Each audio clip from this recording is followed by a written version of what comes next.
Hey guys, welcome back to the Newsarama Skybox. I'm Justin Tyler. I'm Grace Randall. We're here at New York Comic Con with Mr. Matt Kindt. Thanks for coming up. Thanks for having me. So you have you're here with Valiant today, right? Yeah, Talking about Unity, kind of like their Justice League book. Yeah, only better.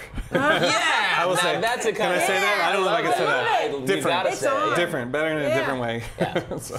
No, don't pull back. Yeah. It's just better. Yeah, punch through. A lot of fans here would agree with you this weekend. Yeah, no, it's interesting. Like my take on Unity is, in a way, it is a Justice League book because it's like every team book, you get a bunch of the main characters together and they have to work to fight whatever, you know.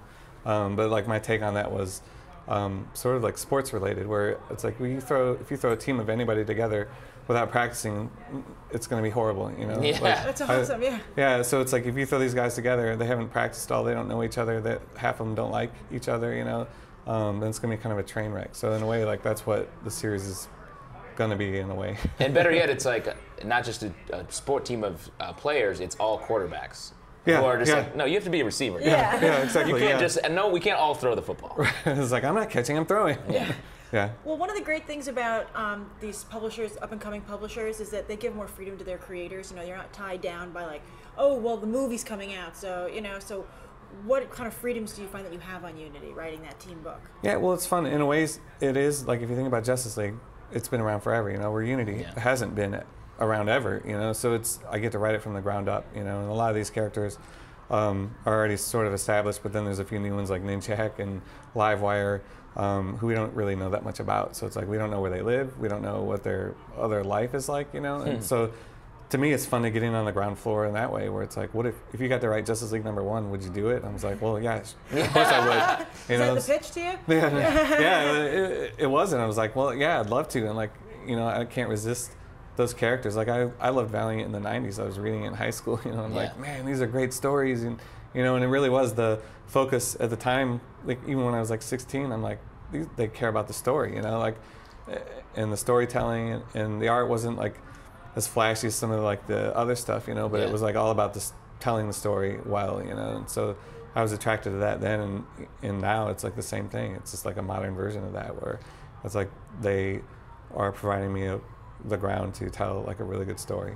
Are you going to dip back into any of that '90s Valiant stuff? Yeah, it's funny because I had all those old books, you know. And it's like, and I went back to find them. I'm like, really? I didn't have them. I was like, where did those go? Like I had like 20 long boxes, and then as I got older, I was like, oh, I'll give some away, and you know, to kids, neighbors, and my brother, and then when I went to go find them, I'm like, I know I have a Bloodshot foil cover somewhere. Like I remember owning that one, and I couldn't find it. But yeah, to Valiant's credit, I was like, hey, I don't have any of those. They sent me like everything. Like I have like the original back issues. They just sent me like a big box full of everything. So yeah, I read like tons of old Valiant, you know. Well, like, for people not familiar, can you run down the team? Like. Yeah, so it's Ninjak, who's sort of like like James Bond, but with like ninja skills and tons of gadgets, which sounds crazy. Like the 15-year-old in me is like, this is the best character ever. Exactly. You know. So, but now like the 40-year-old in me is like, this is the best character ever. And then so Ninjak's in there, and then Exo. They're gonna sort of fight Exo, and then he's probably gonna join the team for a while. You know, hopefully, you know, if they don't kill him or whatever. Right.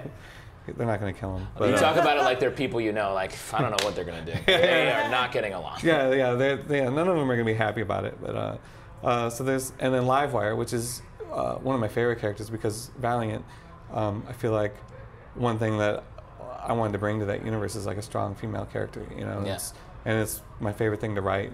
And I felt like she's a character that's been around, but I want to really give her a chance to shine and be like a star. You know, and so she's going to be a big part of it. And then Eternal Warrior, of course, who's you know, he's awesome. Yeah. You just talked to Greg Pak. Yeah. It's like I'm so jealous of him. I'm like, I wanted to write that one. But now I get to steal his character and do something with it too. So so him, and then Harada is going to be a part of it too. And he's in a way he's sort of the mastermind that's pulling the whole team together. And it's going to be a mess, you know. Eventually, hopefully, everything will work out. But do you think they're going to argue for like several years? Are they going to like start to get together? What's their relationship looking like? Yeah, it's pretty tenuous. Like I don't know. It's well, in the first issue, Harada puts there's like a Unity 1.0 or whatever. So he puts this one team together, and something horrible happens. Whatever. I don't want to spoil it.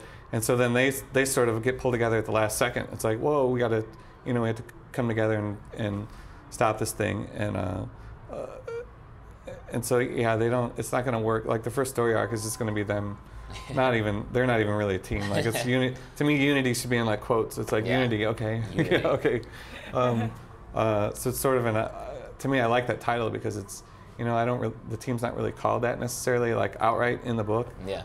So I think that's more of a theme of the book. So, you know? And nice. so it's the theme. At least for the first arc is going to be unity, ironically, and then hopefully they'll work towards that in some way. But I don't know. We'll see. That's great.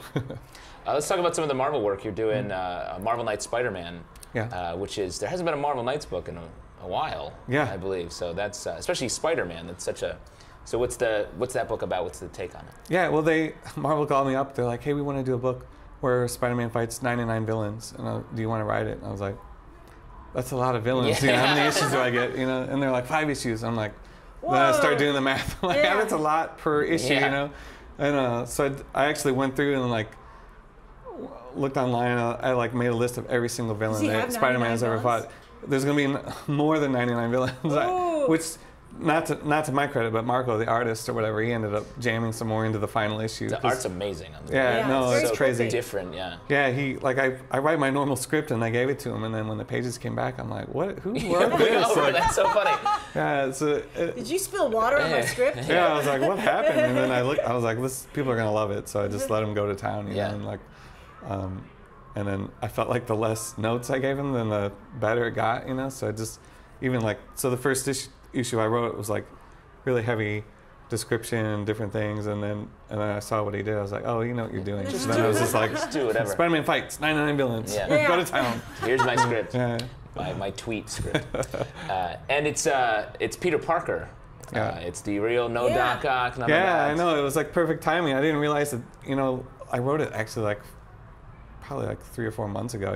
And I wasn't aware that mine was going to come out around the same time. Everybody's like, "Where's Peter Parker? We want Peter Parker." You're like, so I think that so the timing on it is good for anybody that likes traditional Peter Parker. That was the other thing they asked me to do it, and I was like, "Why?" Like I want to write the Spider-Man that I grew up with. That's the one I know. I don't really have to think about it. I can write him, in my sleep in some ways. And I know his voice. So there's no question that's the one I wanted to do.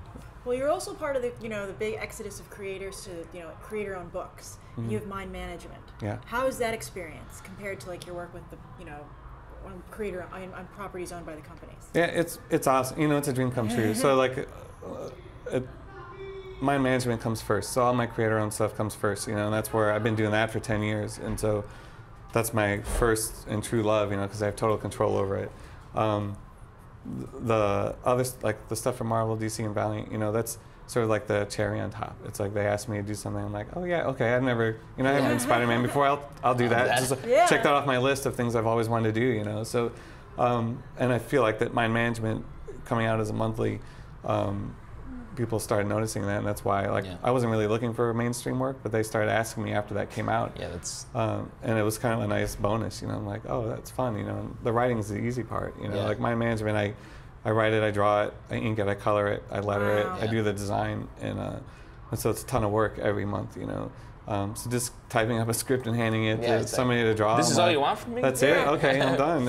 And so it's nice to just wash my hands of that. It's nice to have a home book like that where you're like, that's the one I'm always doing, and then I'll take the other work as it comes. Yeah, no, exactly. And it's, I love drawing too, so like I've been writing so much that I'm actually looking forward to drawing, and like it's kind of therapeutic to just like listen to music and draw and not have to think about anything for a little bit. That's awesome. Thanks. Well, thanks for sitting down and talking to us for a bit. And you guys stay tuned for plenty more from New York Comic.